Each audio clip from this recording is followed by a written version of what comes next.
എൻ്റെ കുടുംബത്തിൻ്റെ സ്വന്തം കുടുംബത്തിന് എൻ്റെ വിനീത നമസ്കാരം എന്ന് പറയുമ്പോൾ എല്ലാവരും ഉൾപ്പെടും. സിനിമയെ സ്നേഹിക്കുന്നവർ. ട്രിവാൻഡ്രം ഫിലിം ഫ്രട്ടേണിറ്റി എന്ന് പറയുന്ന ഒരു കോൺസെപ്റ്റ് ഉരുത്തിരിഞ്ഞു വരുന്നത് തന്നെ cinema and lovers of cinema എന്ന് പറയുന്നത്. അങ്ങനെ നോക്കിയാൽ ചിലപ്പോൾ സിനിമയുമായിട്ട് സാങ്കേതികമായി ബന്ധമില്ലാത്ത ഒരുപാട് ആൾക്കാർ ഈ സംഘത്തിലുണ്ട്. ഇതിനെ ഞങ്ങൾ ഒരിക്കലും ഒരു സംഘടനയായി അംഗീകരിച്ചിട്ടില്ല, അംഗീകരിക്കുകയുമില്ല. എല്ലാവരും വന്ന് ഒത്തുകൂടുന്ന, സിനിമയിലൂടെ സ്നേഹം പങ്കുവയ്ക്കുന്ന, സിനിമ കാരണം സ്നേഹം പങ്കുവയ്ക്കുന്ന ഒരു ഗേഹമായിട്ടാണ് ഇത് രൂപകൽപ്പന ചെയ്ത് നിലവിൽ കൊണ്ടുവന്നത്. എന്തോ ഭാഗ്യം, ഇലക്ഷനും കുത്തിത്തിരിപ്പും ഈ പിൻവാതിൽ പ്രവർത്തനങ്ങളും ഒന്നും ഇത്രയും കാലം ടച്ച് ഇല്ലാത്തത് കൊണ്ടായിരിക്കാം ചെയർമാനായും അതിൻ്റെ പ്രസിഡൻ്റായും ഒക്കെ നിരന്തരമായിട്ട് ഇങ്ങനെ തുടരാൻ പറ്റുന്നത്. പിന്നെ ഈ സംഘത്തിനൊരു ഫണ്ടില്ല. ഒരു കാരണവശാലും ഒരു കോർപ്പസ് ഫണ്ട് ഈ സംഘത്തിന് ഉണ്ടാകരുത്, അന്ന് ഈ സംഘത്തിൻ്റെ നാശം തുടങ്ങും എന്ന് പറഞ്ഞത് ഇന്നും ബലവത്തായി ഈ സംഘം ചേരലിനെ പിന്തുണച്ചു കൊണ്ടിരിക്കുകയാണ്. ഇതൊക്കെയാണ് ട്രിവാൻഡ്രം ഫിലിം ഫ്രട്ടേണിറ്റിയുടെ ഒരു കോൺസെപ്റ്റ് എന്ന് പറയുന്നത്. അത് ഭയങ്കര ലൈഫ് സൈസ് കോൺസെപ്റ്റായിട്ട് തന്നെ അല്ലേ, ലാർജർ ദാൻ ലൈഫ് ആകുമ്പോഴാണ് നമ്മൾ പേടിക്കേണ്ടത്. ഒരു ബാഹുബലിയൊക്കെ വന്നു കഴിയുമ്പോൾ പിന്നെ എന്ത് എന്ന് പറയുന്ന, ഒരിക്കലും ബാഹുബലിയാവാൻ വേണ്ടി വളരരുത് എന്ന് പറയുന്ന നിശ്ചയമൊക്കെയുണ്ട്. എന്നെ സംബന്ധിച്ച് തിരുവനന്തപുരത്ത് എൻ്റെ ഭാര്യയും എൻ്റെ അടുത്ത ബന്ധുക്കളും എൻ്റെ മക്കളുമൊക്കെ ഒരു വേദിയിൽ എന്നെ കൊണ്ടുവന്നിരുന്ന് ഇരുത്തി ഇങ്ങനെ ഒരു സ്നേഹസംഗമം വിളിച്ചു കൂട്ടുന്ന പ്രതീതി തന്നെയാണ് ഈ വേദിയിലിരിക്കുമ്പോൾ എനിക്ക് തോന്നുന്നത്. എനിക്ക് ഒരു റിപ്ലൈ സ്പീച്ചിന് മാത്രമേ ഇവിടെ അവകാശമുള്ളൂ. ഒരു മന്ത്രിയായിട്ട് ഞാൻ ഒരിക്കലും ഈ ഒരു വേദിയിലേക്ക് കടന്നു വന്നിട്ടേയില്ല. പിന്നെ സെക്യൂരിറ്റി കാരണങ്ങൾ കൊണ്ട് ഈ പ്രോട്ടോക്കോളൊക്കെ അവിടെ ഇവിടെ എവിടെയെങ്കിലും നിങ്ങൾ കാണുന്നുണ്ടെങ്കിൽ അത് ഞാൻ കാണുന്നില്ല. അത് നൈരന്തര്യമാണ്, അതങ്ങനെ ഉണ്ടായേ പറ്റൂ, അതുകൊണ്ടാണ്. പക്ഷെ എങ്കിലും ഇത് കാരണമൊക്കെ എന്തുകൊണ്ട് ഒരു സമയത്ത് രഞ്ജിത്തിനോടും മോഹൻലാലിനോടുമൊക്കെ ഞാൻ അങ്ങനെ പറഞ്ഞു എന്ന് ചോദിച്ചാൽ, എനിക്കിപ്പോൾ ഭയങ്കരമായിട്ടുണ്ടായിരിക്കുന്ന ലോസ് എന്ന് പറയുന്നത് ഐഡൻറ്റിറ്റി ലോസാണ്. കൺഫ്യൂഷനൊന്നുമില്ല. I am definite about the responsibility.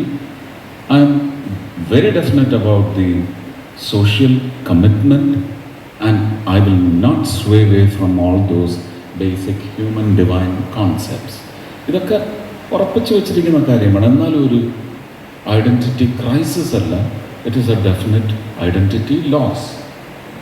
അതിന് ഘടകങ്ങളായിട്ട് ഒരുപാട് കാര്യങ്ങളുണ്ട്. പക്ഷെ അങ്ങനെ ഒരു തെരഞ്ഞെടുപ്പിലൂടെ ജയിക്കാനായി വന്നതിൻ്റെ പശ്ചാത്തലത്തിൽ ചാർത്തപ്പെട്ടിട്ടുള്ള ഒരു ഉത്തരവാദിത്വത്തിന് ചില ക്രമീകരണങ്ങൾ എന്ന് പറയുന്നത് രാജ്യത്ത് അതിന് മുമ്പുണ്ടായിട്ടുള്ള ചില അസന്നിഗ്ധ ഘട്ടങ്ങളുടെ പശ്ചാത്തലത്തിൽ മെനഞ്ഞെടുത്ത ഒരു സംവിധാനത്തിനുള്ളിൽ മര്യാദയ്ക്ക് ഡിസിപ്ലിൻഡായിട്ട് നിൽക്കുക എന്ന് പറയുന്നത് എൻ്റെ ഹൃദയത്തിൽ അടിച്ചേൽപ്പിച്ചതിൻ്റെ പേരിലുണ്ടായ എൻ്റെ സ്വത്വം ചോദ്യം ചെയ്യപ്പെടുന്നു എന്ന് പറയുന്ന ഒരവസ്ഥയുണ്ടെങ്കിൽ ഞാനിതിൽ നിന്ന് രക്ഷ നേടാൻ വേണ്ടി കാത്തിരിക്കുന്ന ആളെന്നുള്ള കാര്യത്തിൽ ശ്രീ മോഹൻലാലിനോടും രഞ്ജിത്തിനോടും അന്ന് ഫോണിൽ കൂടി പറഞ്ഞ കാര്യങ്ങളിൽ ആത്മാർത്ഥമായ എൻ്റെ ഹൃദയ ലേഖനമാണ് ഞാൻ അന്ന് ചാർത്തി അവർക്ക് പകർന്നു നൽകിയിട്ടുള്ളത്. ഇത് പിന്നെ പലയിടത്തും സാങ്കേതികമായിട്ട് എൻ്റെ നേതാക്കന്മാർ എന്നെ മനസ്സിലാക്കിക്കൊണ്ട് കണ്ട ഒരു അച്ചടക്കമായാലും എൻ്റെ ചില നിഷ്ഠകളായാലും അതിനകത്ത് ഈ മുൻഷുണ്ടി ഇവിടെ പലരും സൂചിപ്പിച്ച ആ ക്വാളിറ്റി എന്നോട് മോദിജി പലപ്പോഴും ചോദിച്ചിട്ടുണ്ട്. സബ് ടീക്ക് ഹൈ, ഈ ഗുസ്സ തോടാ കം കർണ. ഞാൻ പറഞ്ഞു അസാധ്യമാണ്, ये नहीं चलेगा. अगर मैंने ये गुस्सा छोड़ दिया तो मैं मर गया. എനിക്ക് ഇങ്ങനെ ജീവിക്കണം, ഇതാണ് എന്നെ ഇങ്ങനെ ആക്കിയത്. ഞാൻ ഷാജിയെ വിളിച്ച് ഇവിടെ സംസാരിക്കണമെന്ന് പറഞ്ഞതിനകത്ത് കൃത്യമായ ഡിസൈനുണ്ട്. ഷാജി പറയണം, ഷാജി ഇതിന് ഉത്തരവാദിയാണ്. റഞ്ചി പണിക്കർ അതിനേക്കാൾ വലിയ ഉത്തരവാദിയാണ്. ജീവിതത്തിൽ കമ്മീഷണർ ചെയ്യുന്നത് വരെയും ഞാൻ ആരെങ്കിലും ഒന്ന് ചിപ്പോന്നോ പോടാന്നോ ഉള്ള വാക്കുകൾ ഞാൻ ഉപയോഗിച്ചിട്ടില്ല. എൻ്റെ അമ്മ എപ്പോഴും പറയും, എന്തോ ഒരു നല്ല പൊന്നുമോനായിരുന്നു എന്ന്. ഇപ്പൊ മനസ്സിലായില്ലേ? എന്നെ തല്ലാൻ ആളെ അയച്ചിട്ടുള്ള ആളാണ് സുരേഷ് കുമാർ. ഞാൻ ചെയ്യാത്ത തെറ്റിന്. അതിനെ സംബന്ധിച്ച് ഇപ്പോഴൊക്കെ ചുമ്മാ ഈ ജാതിയുടെ അടിസ്ഥാനത്തിൽ ചില ആരോപണങ്ങൾ വരുന്നുണ്ട്. എന്തോ റഹ്മാൻ്റെ തല്ല് കൊള്ളാൻ ഞാൻ പറ്റില്ല എന്ന് പറഞ്ഞു. എൻ്റെ തല്ല് കൊള്ളാൻ പറ്റത്തില്ല എന്ന് പറഞ്ഞവരുടെ തല്ലല്ല, അവരുടെ കൂടെ സ്ക്രീൻ സ്പേസ് ഷെയർ ചെയ്യാൻ എനിക്ക് ബുദ്ധിമുട്ടാണ്. അത് ഇനിയും അങ്ങനെ തന്നെയാണ്. അത് മാത്രമാണ് അന്നുണ്ടായത്. അത് പറഞ്ഞതിന് അന്ന് റഹ്മാനെ പൊക്കിക്കൊണ്ട് നടക്കുന്ന സുരേഷ് കുമാർ, അവനങ്ങനെ പറഞ്ഞു, അവൻ നായരാണെന്നൊന്നും ഞാൻ നോക്കത്തില്ല, ഇവിടെ ആളെ അടിയവന് എന്ന് പറഞ്ഞ മഹാനാണ് ഇന്ന് തിരുവനന്തപുരത്ത് കേരളത്തിൽ മുഴുവൻ എൻ്റെ ഇരട്ട സഹോദരനായിട്ട് അറിയപ്പെടുന്ന ഈ സുരേഷ് കുമാർ. അന്നും റൂമിനകത്ത് പേടിച്ചിരുന്ന് ഫോൺ എടുത്ത് ഞാനൊരു തെറ്റും ചെയ്തിട്ടില്ല, ഇതാണ് സംഭവിച്ചതെന്ന് പറയുന്ന അവസ്ഥയിൽ നിന്ന് കമ്മീഷണറിലൂടെ ഞാൻ ഇവോൾവ് ചെയ്തെങ്കിൽ ഇന്ന് സുരേഷ് കുമാർ അങ്ങനെ ആളിനെ വിട്ടാൽ ആ ആൾക്കാരെയും ഞാൻ തല്ലി ഓടിക്കും. സുരേഷ് കുമാറിൻ്റെ നെഞ്ച് ഞാൻ ഇടിച്ച് കലക്കും. അതിലേക്ക് എന്നെ വളർത്തിയത് ഈ റഞ്ചി പണിക്കരുടെ പേനയിലിരിപ്പും അവൻ്റെ കയ്യിലിരിപ്പുമാണ്. അപ്പോൾ രാഷ്ട്രീയത്തിലേക്ക് കടന്നു വന്നതിന് ശേഷം ഒരുപക്ഷെ അതൊരു ദുഷ്ടലാക്കോടെയുള്ള ഒരാരോപണമാണ്. ജനങ്ങളുടെ മുന്നിൽ നിങ്ങൾ കാണുന്ന ആളല്ല യഥാർത്ഥ ആൾ. ഒന്നെന്നെ സൈസ് ഔട്ട് ചെയ്യേണ്ടത് എതിർ രാഷ്ട്രീയ വക്ര പ്രതിഷ്ഠകളുടെ അത്യാവശ്യകതയായി. ഞാൻ എന്തല്ലായോ അതാണ് എൻ്റെ ഏറ്റവും വലിയ വലിപ്പത്തിലുള്ള രൂപം, ഭാവം, ഭാവഭേദങ്ങൾ എന്ന് പറഞ്ഞ് അടിച്ചേൽപ്പിക്കാൻ സമൂഹത്തിൽ അങ്ങനെ ഒരു ദുഷ്ടലാക്കിന് ശക്തി കൂടി വന്നപ്പോൾ അതിലെ വക്രം മനസ്സിലാക്കിയ ജനതയാണ് എൻ്റെ ദൈവം. മനസ്സിലാക്കിയ ജനതയാണ് എൻ്റെ ദൈവം. അവർക്ക് രാഷ്ട്രീയമേ ഇല്ല, അവർക്ക് ആർക്കും രാഷ്ട്രീയമില്ല. എൻ്റെ കുടുംബ ബന്ധം, എൻ്റെ കുടുംബം, എന്നെ വിശ്വസിച്ച് ഇറങ്ങി വന്ന് എനിക്ക് 5 മക്കളെ സമ്മാനിച്ച എൻ്റെ ഭാര്യയെ ചോദ്യചിഹ്നമാക്കി മാറ്റുന്ന തരത്തിൽ ഒരു വക്ര ഭരണ രാഷ്ട്രീയ നീക്കമുണ്ടായപ്പോൾ അന്നാണ് എനിക്ക് സ്ത്രീപക്ഷത്ത് നിന്ന് ഇത്രയും ശക്തമായ ലോകമെമ്പാടുമുള്ള മലയാളികളും ഭാരതീയരും എൻ്റെ പിന്നിൽ അണിനിരന്നെങ്കിൽ ഞാൻ ആരോടാണ് നന്ദി ചൊല്ലേണ്ടത്? എനിക്ക് എൻ്റെ വല്യമ്മാവൻ കൂടിയ ശ്രീ കാവാലൻ നാരായണ പണിക്കർ അദ്ദേഹത്തിൻ്റെ വരികളാണ്. നന്ദി ആരോട് ഞാൻ ചൊല്ലേണ്ടത്? ഇതെല്ലാവർക്കും ഒരു ടാഗ് ലൈനാണ്. നന്ദി ആരോട് ഞാൻ ചൊല്ലേണ്ടത് എന്ന ഒരു ഇൻട്രോസ്പെക്ഷണൽ ആംഗിളിൽ നമ്മൾ ചോദിച്ചാൽ ഈ ലോകത്തിന് ഒരു കാരണവശാലും ദ്രോഹം ഏൽപ്പിക്കാൻ നമുക്ക് തോന്നില്ല. അത് മനുഷ്യൻ്റെ ചിന്താശക്തിയുള്ള മനുഷ്യൻ്റെ ഹൃദയത്തിൽ നല്ല ഈ 10 കൽപ്പനകൾ കല്ലിൽ കൊത്തിയെടുത്തതുപോലെ ഉറപ്പിച്ചു വെക്കേണ്ട ടാഗ് ലൈനാണ് സ്മരണ എന്നെനിക്ക് റഞ്ചി പണിക്കർ പറഞ്ഞിട്ടുണ്ട്. സ്മരണ വേണം, സ്മരണ. അപ്പൊ ഭരത്ചന്ദ്രന്റെ ഒരു ശുണ്ഠി എൻ്റെ രക്തത്തിലല്ല, എൻ്റെ ഹൃദയത്തിൽ സുരേഷ് ഗോപി അല്ല, നീ ഭരത്ചന്ദ്രനാണ്.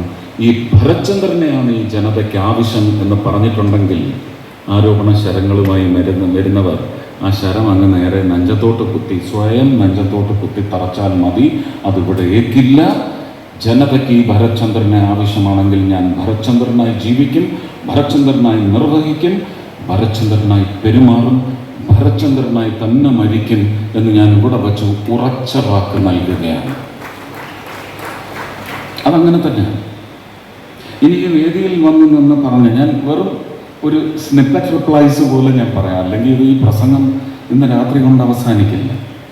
എൻ്റെ ഹൃദയം അത്രയും വിശാലമായതുകൊണ്ടല്ല, എൻ്റെ ഹൃദയത്തിന് ഉൾക്കൊള്ളാൻ പറ്റാത്ത അത്രയും മെറ്റീരിയൽ എൻ്റെ ഹൃദയത്തിലേക്ക് വിഷലിപ്തമായി തന്നെ അടിച്ചേൽപ്പിച്ച മുഹൂർത്തങ്ങളും അതിനെയൊക്കെ ഇല്ലായ്മ ചെയ്യുന്ന തരത്തിൽ സംഗീതത്തിലൂടെയും വളരെ ശുദ്ധമായ മാനസിക സമീപനങ്ങളിലൂടെയും ഒക്കെ എനിക്ക് എൻ്റെ ആ ഹൃദയത്തെ തിരിച്ച് നല്ല നല്ല ദൈവീക അംശമുള്ള ഒരു ശുദ്ധത എൻ്റെ ഹൃദയത്തിലേക്ക് പകർന്നു തന്ന മുഹൂർത്തങ്ങൾ എന്നൊക്കെ പറയുന്നത് ഞാൻ വീണ്ടും പറയുന്നു, നന്ദി ഞാൻ അവരോടെല്ലാം ചൊല്ലേണ്ടതാണ്.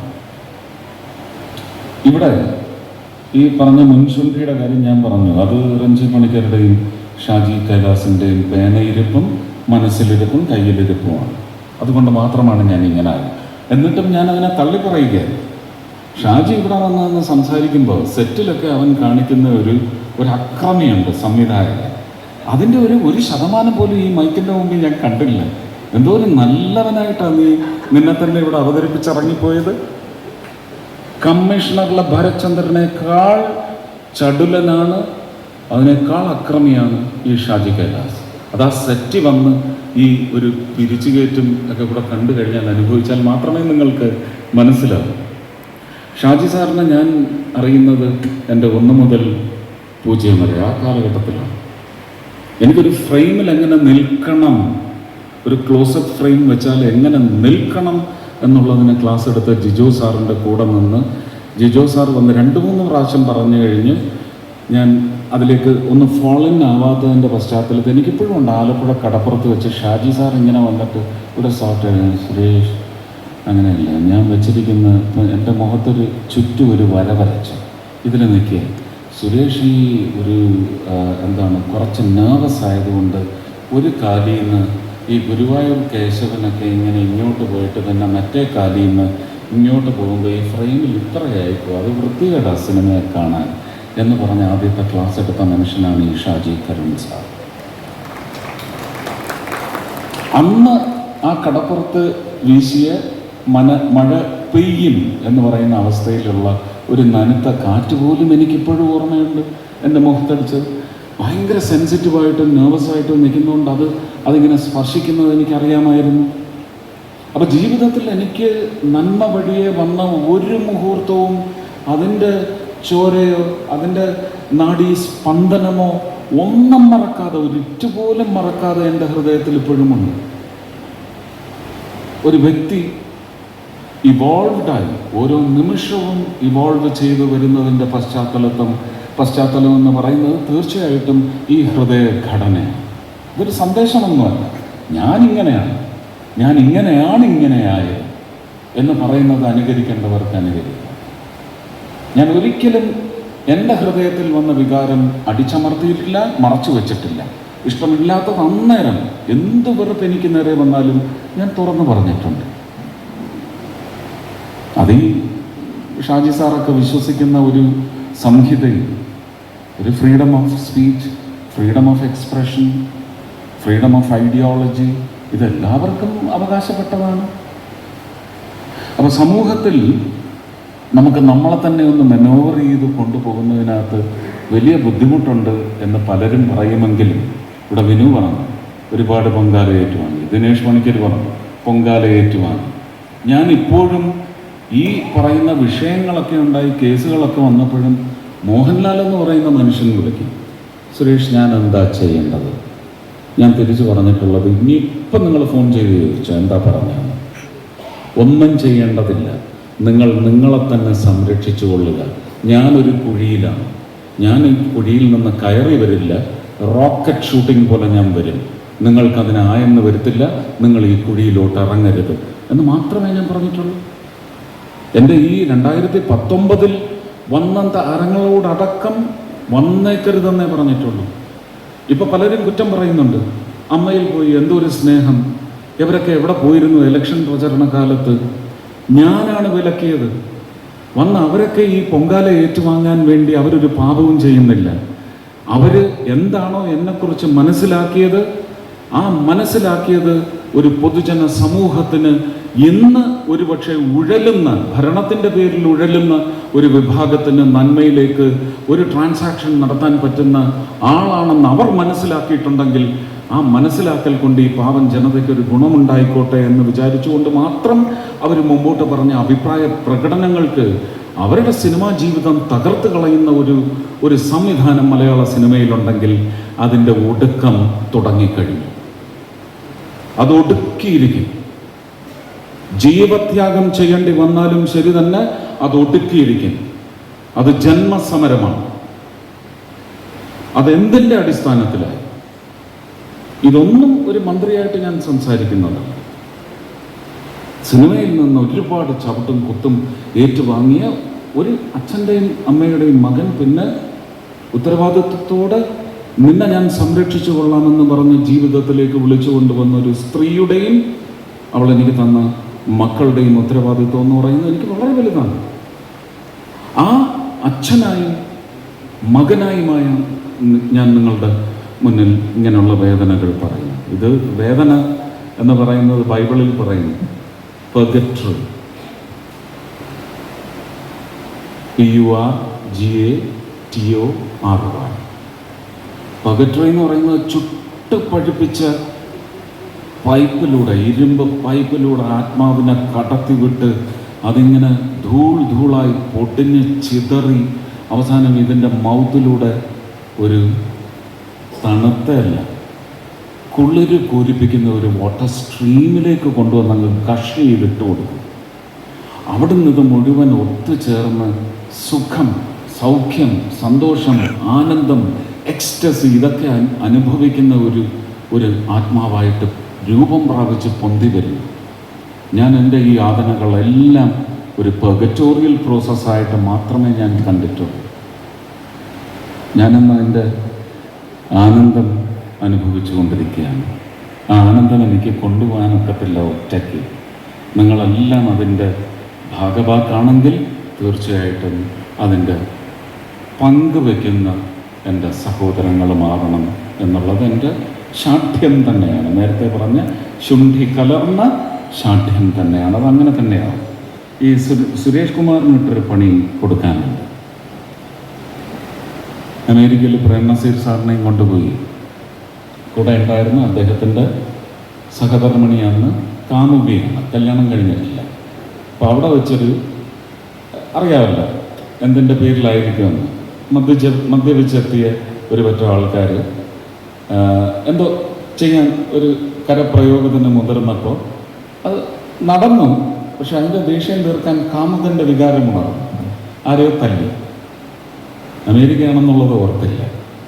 അവിടെ ഉള്ളവരെല്ലാം കൂടെ കാറിൽ ചേസ് ചെയ്ത് നസീർ സാർ ഇരിക്കുന്ന കാറിനകത്താണ് ഈ ഗൂണ്ട ഇരിക്കുന്നത്. തെരുവിലിട്ട് വളഞ്ഞു പിടിച്ച് അവിടുത്തെ മരത്തിൻ്റെയൊക്കെ ചില്ലയൊടിച്ച് തല്ലാൻ വന്നപ്പോൾ അവിടെ വെച്ച് സുരേഷ് കുമാർ ഒരു വാക്ക് പറഞ്ഞു, തല്ലിക്ക്, തല്ലിക്കൊള്ളും, പക്ഷെ ഇതുകൂടെ കേട്ടിട്ട് തല്ലണം. നിങ്ങളിപ്പം തല്ലും, ഞാൻ കൊള്ളും. പക്ഷേ തിരുവല്ലായിലും ചെങ്ങന്നൂരിലും ഉള്ള നിൻ്റെ വീട്ടുകാരൊക്കെ ഇതേ തല്ല് നാളെ RSSകാരെടുക്കുന്ന കൊല്ലും എന്ന് വിളിച്ചു പറഞ്ഞ ഒരു കലാകാരനാണ് ഈ ഇരിക്കുന്നത്. ഇത് കഥയായി കേട്ട് ഞാൻ കോരിത്തരിച്ചിട്ടുണ്ട്. അസത്യമാണെങ്കിൽ ഇപ്പം പറയണം, മൈക്കണം. ഇത് സത്യത്തിൽ എൻ്റെ മിനിസ്റ്റീരിയൽ ലൈഫിൽ ഇന്നലെ രാത്രി വർക്കാണ്. ഞാൻ പക്ഷേ അത്രയും രൂക്ഷം ഒരു മന്ത്രിക്കൊന്നും അങ്ങനെ വിചാരിക്കാനേ ഒക്കത്തില്ല. ഞാൻ വിചാരിച്ചു, ഒരു രാജ്യത്ത് ഒരു ചെറുപ്പക്കാരൻ മരിക്കുന്നു. ഒരു 2-3 ആഴ്ചയ്ക്ക് മുമ്പ് സംഭവിച്ചതാണ്. ഒരു സംഘത്തിനോടൊപ്പം പോയി ഉല്ലാസയാത്രയ്ക്ക് പോയി ഡെഡ് ബോഡി ആയിട്ടാണ് തിരിച്ചു വരുന്നത്. അവിടുത്തെ സർക്കാർ തീരുമാനിക്കുന്നു ഇതിനകത്ത് ദുരൂഹതയൊന്നുമില്ല, പോസ്റ്റ്മോർട്ടം ആവശ്യമില്ല, കടത്തിവിടാം. അത് ആ രാജ്യത്തിൻ്റെ നിയമമാണ്, അവരത് ചെയ്യും, നമ്മളനുസരിച്ചേ പറ്റും. ഇവിടെ വന്നപ്പോൾ അച്ഛനും അമ്മയ്ക്കും സംശയം. അവർ പോസ്റ്റ്മോർട്ടം ചെയ്തു. കൊലപാതകമാണെന്ന് പോസ്റ്റ്മോർട്ടം റിപ്പോർട്ട് കിട്ടി. എന്ത് ചെയ്യണം? അവർ കഴിഞ്ഞ 4-ാം തീയതി രാത്രി അച്ഛനും അമ്മയും നെഞ്ചത്തിടിച്ചുള്ള ഒരു പ്രവൃത്തി ഒഴിച്ച് ബാക്കിയെല്ലാം ഒരു 100 പേരുടെ മുമ്പിൽ വെച്ച് രാമനിലയത്തിൽ വെച്ച് എന്നോട് പറഞ്ഞു. ഞാൻ അവരുടെ മുമ്പിൽ വെച്ച് ആ രാജ്യത്തിൻ്റെ അംബാസഡറെ വിളിച്ചു. എനിക്ക് ഈ കോവിഡ് കാലത്ത് അംബാസഡർമാരുമായിട്ട് നല്ല 67 രാജ്യങ്ങളിലെ consul, first secretary, second secretary, ambassadors, secretary to ambassadors, അവരുമായിട്ടുള്ള നല്ല ബന്ധമാണ്. എൻ്റെ ഫോണിൽ ഇപ്പം ഷാജി സാർ വേണമെങ്കിൽ നോക്കിക്കോളൂ, സ്ക്രോൾ ചെയ്താൽ കിട്ടും ഇൻഡെക്സിൽ AMB CON DXB അങ്ങനെ ഓരോ രാജ്യത്തിൻ്റെയും കൺട്രി കോഡ് ഇട്ട് രജിസ്റ്റർ ചെയ്ത് എൻ്റെ ഫോണിലുണ്ടാവും. വിളിച്ചു. അവർ ഇന്നലെ എനിക്ക് റിപ്പോർട്ട് തന്നു, no, that government is still holding on to its stand and today reiterated that it is not a murder and it is not their responsibility to conduct an autopsy. ഞാൻ എത്ര പറഞ്ഞത്. ആരൊക്കെയാണ് ഈ പയ്യൻ്റെ കൂടെ? പയ്യനല്ല, ഒരു 34 വയസ്സുണ്ടാവും. ഈ വ്യക്തിയുടെ കൂടെ ഈ ഉല്ലാസയാത്രയ്ക്ക് പോയത്. എനിക്ക് അവരുടെ ലിസ്റ്റ് തരാൻ പറഞ്ഞു. മറ്റേ അന്ന് പത്തലൊടിച്ച് വന്ന ആൾക്കാരാണ്. പറഞ്ഞു, അതിനൊരു നിവൃത്തിയില്ല സാർ, നിങ്ങൾ വിചാരിക്കുന്ന സിനിമയിലെ കഥാപാത്രങ്ങൾ ചെയ്യുന്ന പോലെയൊന്നും നമുക്ക് ചെയ്യാൻ. ഞാൻ പറഞ്ഞ അങ്ങനല്ല, എനിക്ക് അവരുടെ പാസ്പോർട്ട് നമ്പേഴ്സ് തന്നാൽ അവരവരുടെ മാതൃരാജ്യത്തേക്കൊന്ന് വരണമല്ലോ. അവരെ ഞാൻ ഇമിഗ്രേഷനിലിട്ട് പൊക്കിക്കോളാം. ഇത് അവിടുത്തെ പോലീസിനെ അറിയിച്ചേക്കാൻ പറഞ്ഞു. ഇന്ന് സത്യത്തിൽ ഉച്ചയ്ക്ക് 3 മണിക്ക് ഞാൻ കൊല്ലത്തെ പരിപാടി കഴിഞ്ഞൊന്ന് കിടക്കുന്നതിന് മുമ്പൊന്ന് ഫോൺ എടുത്ത് നോക്കിയപ്പോൾ അംബാസഡറുടെ മിസ് കോൾ. വിളിച്ചു, sir, the government here has decided to take the report from India, the autopsy report from India, and put a harsh investigation on the whole happenings. ഈ ഗൂണ്ടയുടെ പാഠപുസ്തകം ഞാൻ പഠിച്ചതിൻ്റെ ഗുണമാണത്. ഒരു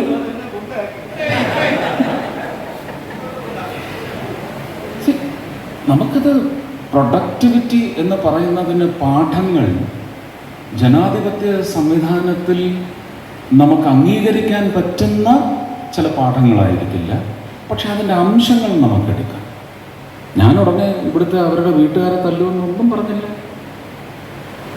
അപ്പോൾ ഇങ്ങനെയൊക്കെയുള്ള കാര്യങ്ങളുണ്ട്. ഞാൻ പണി കൊടുക്കാനാണ് ശ്രമിച്ചതെങ്കിലും ആ കയ്യടി സുരേഷ് കുമാറിനാണ് പോയിരിക്കുന്നതെന്ന് എനിക്ക് നന്നായിട്ട് അറിയാം. ആ പ്രതീക്ഷിച്ചുകൊണ്ടിരിക്കുന്ന പ്രാർത്ഥനയ്ക്ക് വേണ്ടി നന്ദി അറിയിച്ചുകൊണ്ട് എല്ലാ മഹാനുഭാവന്മാരെയും, എനിക്ക് മുമ്പ് സിനിമയിൽ വന്നു പോയ പ്രേം നസീർ, വന്നു പോയിട്ടില്ലാത്ത മധുസാറിനെ പോലുള്ള സത്യൻ മാഷ്, കുതിരവട്ടം പപ്പു, ബഹദൂർ ഖാ, അങ്ങനെയുള്ള ഒരുപാട് ജയേട്ടൻ കലാകാരന്മാരുണ്ട്. എൻ്റെ ഹൃദയത്തിന് എപ്പോഴും പുഷ്ടി പകർന്നു തന്ന ഗായകരുണ്ട്, സംഗീത വിഭാഗങ്ങളുണ്ട്. അത് ശാസ്ത്രീയമായാലും ഇന്ന് എൻ്റെ വീട്ടിൽ എൻ്റെ കൂടെ കിടന്നുറങ്ങുന്ന സ്ത്രീ എന്ന നിലയ്ക്ക് എനിക്ക് ആ സംഗീതത്തിൻ്റെ ഒരു സ്ഫുരണം തന്ന ഒരു ദൈവിക മുഹൂർത്തങ്ങളുണ്ട്. സഹശയനം കൊണ്ടെന്നാണ് തിക്കൃഷി അപ്പൂപ്പൻ പറയുന്നത്. അപ്പൂപ്പൻ ഉപയോഗിക്കുമ്പം വേറെ ചില ഭാഷാ പ്രയോഗങ്ങളൊക്കെ അതിനകത്ത് വരും. അത് സാറിനൊക്കെ അറിയാവുന്നതാണ്. അത് അങ്ങനെ തന്നെയാണത് പറഞ്ഞത്. അപ്പോൾ ഇതെല്ലാം എൻ്റെ നിങ്ങളെന്ന് കാണുന്ന, നിങ്ങൾ സന്തോഷിക്കുന്നുണ്ടെങ്കിൽ എന്നിൽ അതിനുള്ള കാരണം എൻ്റെ വ്യക്തി എന്ന നിലയ്ക്ക് എനിക്ക് ആർജിച്ചെടുക്കാൻ കഴിഞ്ഞ ആ സമ്പുഷ്ടിയാണെങ്കിൽ ആ സമ്പുഷ്ടിക്ക് വളമായ എല്ലാ മഹാനുഭാവന്മാരെയും ഞാൻ പ്രണമിക്കുന്നു. നന്ദി, നമസ്കാരം.